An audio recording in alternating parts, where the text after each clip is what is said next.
Hey guys, this is Shelby on Shelby's Edge. I'm doing a quick tutorial on why everyone should be gardening on Wizard101. This is my garden for my life wizard, Sydney Earth Gem.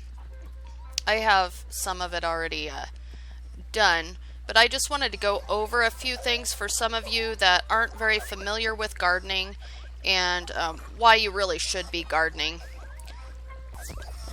The first thing is anybody that's training pets, it's important to garden because you need energy to train the pets. And as you go up in ranks in gardening, the energy up here fills up. Right now this character is at rank 18 and I have 85 energy starting out with pet training and stuff. You use this for pet training and for gardening. The highest rank you can go up in gardening right now is rank 20. When you harvest these plants when they're elders, it'll give you gold mega pet snacks and also 3,000 experience when you harvest them.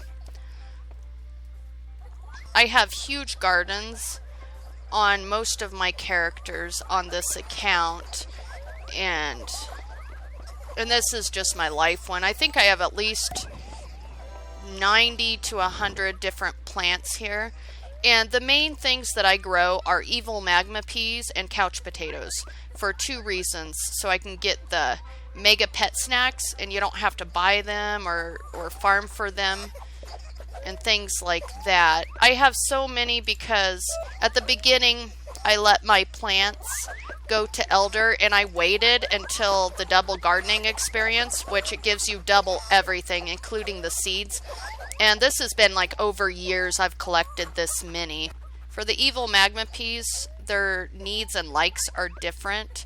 Like they need 3 different things, where the couch potatoes only need 2. They need water, pollination, and music, and they have rank 2 pests. For this you would need gusty winds to get rid of the pests, and it takes 10 energy, where the couch potatoes only have rank 1 pests and it only takes 5 energy to get rid of those. It's important to give them their likes because they will go to elder a lot quicker. And for the EMPs or evil magma peas, their likes is the Dejumbe drum, egg basket, and garden gnomes. And I have these here. This is the egg basket.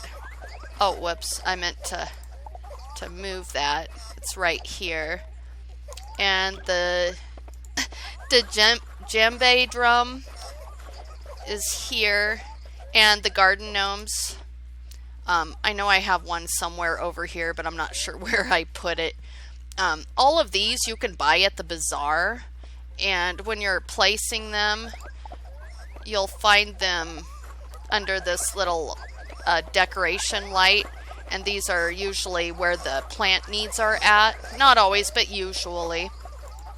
And just to plant them, in case you're new to gardening or to the game, you just click on like the evil magma peas icon and you find your plot and you just plant it when it gives you the green check mark. These guys have medium plots, so they don't take as much space as the couch potatoes, and that's what I like about the EMPs, even though it takes a little more energy to, garden and to, give them their needs and get rid of the pests and stuff.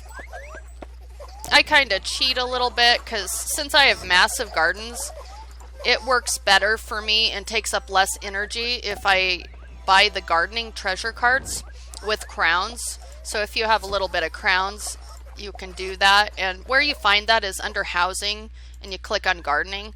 And I buy the Melanda's Green Thumb pack, and it'll give you treasure cards like, let's see, the flood, where it provides rain for all indoor and outdoor plants. So it costs 15 energy, so you can get rid of all of the needs for rain at one time, and then for pollination and music, and with the Melanda's Green Thumb pack you also get like Pest Zapper, which it prevents rank 1 and 2 pests for 48 hours, and you can also get the dragonflies, which is, it prevents rank 1, 2, and 3 pests for 48 hours. And it just goes over, like, you know, a certain part here. Like, if I do that, you don't really need the dragonflies. It's more of the pest zapper, but I like the dragonflies because I'm silly.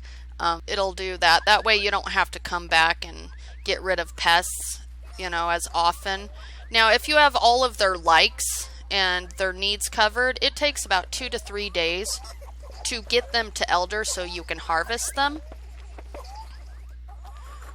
The couch potatoes don't take as much work, but what I don't like about them is the plots are large plots, so they take up a lot of space, and I don't like that. But all they need is water and music, and their pests are at rank 1, like I said before, so they don't take as much energy to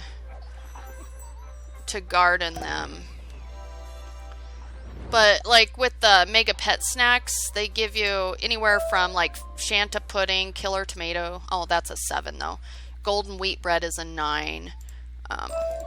But these do add up over time, and it really helps out with pet training and that kind of thing.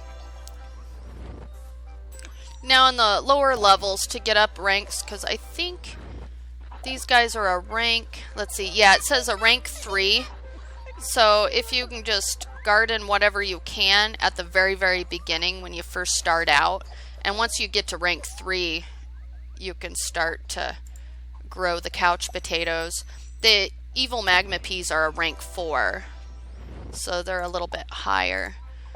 But they also, when you harvest them, give you other things. Sometimes like sandstone. The evil magma peas will give you faints, treasure cards. Right now my treasure card deck is full, so it's not going to show me the treasure cards it's given me. The good thing about these king parsley, they're a need for the couch potatoes. They will give you pet snacks. They're lower ones, but they give you ones for like if you craft jewels for your pets, PB&J sandwiches and different ones like that.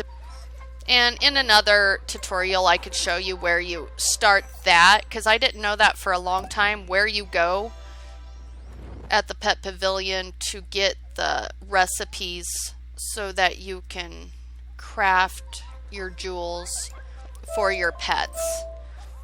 And what I'm talking about on there is like with your pets here, you have the jewel, you train them up to where you can get the jewel. Like I have a life boon on this one, and I got that from crafting those jewels, those particular jewels. Yeah, it's right here. It's my pet jewel for life.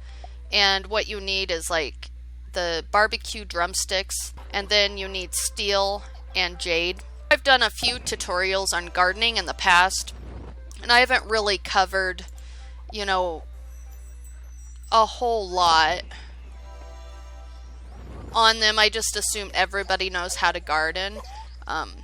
It's pretty easy if you just mess with things, because, well, like under the tabs you have all gardening spells. I don't use that one very often. These are the seeds that you can plant. These are the soil spells, and like for the EMPs you need the medium, you know, and you just click to put that down, just in case you're new to gardening and that kind of stuff, where the couch potatoes take the large soils. For the EMPs, another like, which are hard to get, is the boom shrooms, any kind of boom shroom, and they're usually a small enchanted. For one of the kinds, there's another boom shroom that doesn't take the enchanted. With the couch potatoes, they have a number of likes. One of them is the sandwich station, which gets dropped at various places. I originally bought these at the bazaar when I first started out. And of course they like the garden gnomes, and they like litter, which is kind of funny, but me see if I can put that back. Now it's not going to let me. And with the couch potatoes, the EMPs, and the king parsleys, every time you harvest, they will give you a seed, which is nice, but the boom shrooms don't, which is kind of annoying. But the more, like I said before, the more needs that you give them, the quicker you'll get to harvesting. Like when I wave my wand over this, it says it's progressing to elder. So probably in about 24 hours or so, they'll be at elder and I can harvest them. That's just a guesstimation. I can't remember exactly how long it takes, but I know if I do a little gardening every day and check my plants every day, then within 3 days I'm harvesting. But you have to be logged into your account fairly often for them to progress. Like if you don't play Wizards for like a week or two, they'll stop progressing. See, this is what EMPs give you: Sunstone, Fancy Yogurt, Evil Magma Peas. It'd probably be giving me faints right now if I didn't have my treasure deck full. And this little guy here, too many treasure cards in your spell book. You pops up. You can't receive any new treasure cards until there is more room in your spell book. Yeah, he pops up whenever your treasure deck is full. And a lot of times I just quick sell my treasure cards, or I'll trade them, or I'll give them away. But it's just quicker and easier to quick sell, especially if you need gold. That helps a lot too. I know not everybody has access to crowns and stuff, so you may not be able to garden the way I do, but every time you level up, it fills up your energy so that you can garden. I'll show you kind of how it works for the treasure cards. Right now I have water, music, and pollination needs. So you just click on the flood and you have a green arrow. You click. Oh, I don't have enough energy. Let me refill real quick. I'm kind of running low on crowns here. And then it'll do everything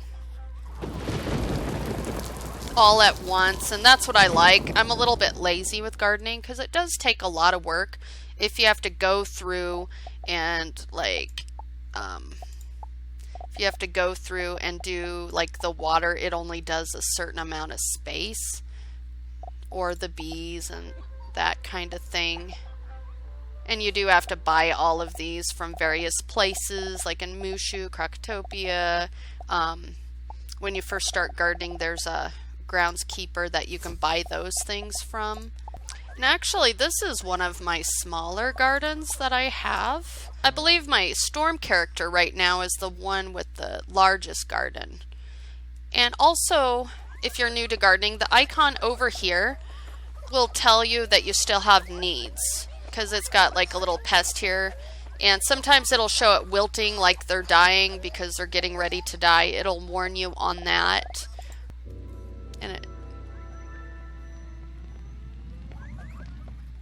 And now if you notice, it shows here a happy plant. Now if there's a yellow glow around it, it means that I still need to collect things.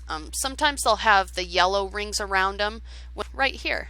So he's got a yellow ring around him. So you click on it and it's giving me rock and roll candy, bubbling cauldron, which is actually a need for this guy. If you want these guys to progress quicker to elder, you just go over to the place object icon, go to the decoration, and here's a bubbling cauldron. And I forgot he dropped that. And then go back over to your gardening icon and wave your wand over him, and it shows that he likes the garden gnomes and the bubbling cauldron. And it's showing that he's pretty close to progressing to elder. It's saying 20 hours and 22 minutes until harvest. So it'll kind of tell you that. So I really feel if you train pets at all, gardening is so very important. Your energy gear will be even better, and you have more energy, and then you put on that energy gear, you can end up with a lot more energy to train pets with before you have to stop or, you know, fill up your flasks and stuff like that. And actually, there's been a few people that I've talked to recently that didn't realize this on pet training. Well, I'm thinking about it. If you do have crowns, there's different elixirs you can use. First is a hatching elixir that I use sometimes. It's only 150 crowns. So if you have, you know, you've hatched a pet and it's going to take 18 hours or 8 hours and you want to train it right now, you just click on that and buy it, and it'll hatch your pet right away. Usually with hatching, it takes 24 hours before you can hatch another pet, unless you use the Peru's potion number 9. It's 400 crowns, and it'll reset the hatch timer so you can hatch again. The energy elixir will refill your energy here. So if you're down to 0 or you can't train your pet anymore, you can buy that for 250 crowns and it'll fill up that energy for you. Usually I train pets only when it's a double pet training, since I have membership, and I'll use those elixirs quite a bit so I can just keep hatching and hatching and hatching until I get a pretty decent pet. Now the pet I have on this character is okay, but it needs a lot of work in my opinion. You know, 4 different damage and a crit. The thing I don't like about it is may cast Entangle spell. I would rather have another crit on there, or maybe a resist or something more. Well, I hope this tutorial was helpful. Let me know in the comments down below. Leave a like if you like this video. Let me know what other videos you would like me to do. And once again, this is Shelby on Shelby's Edge. I will see you next video.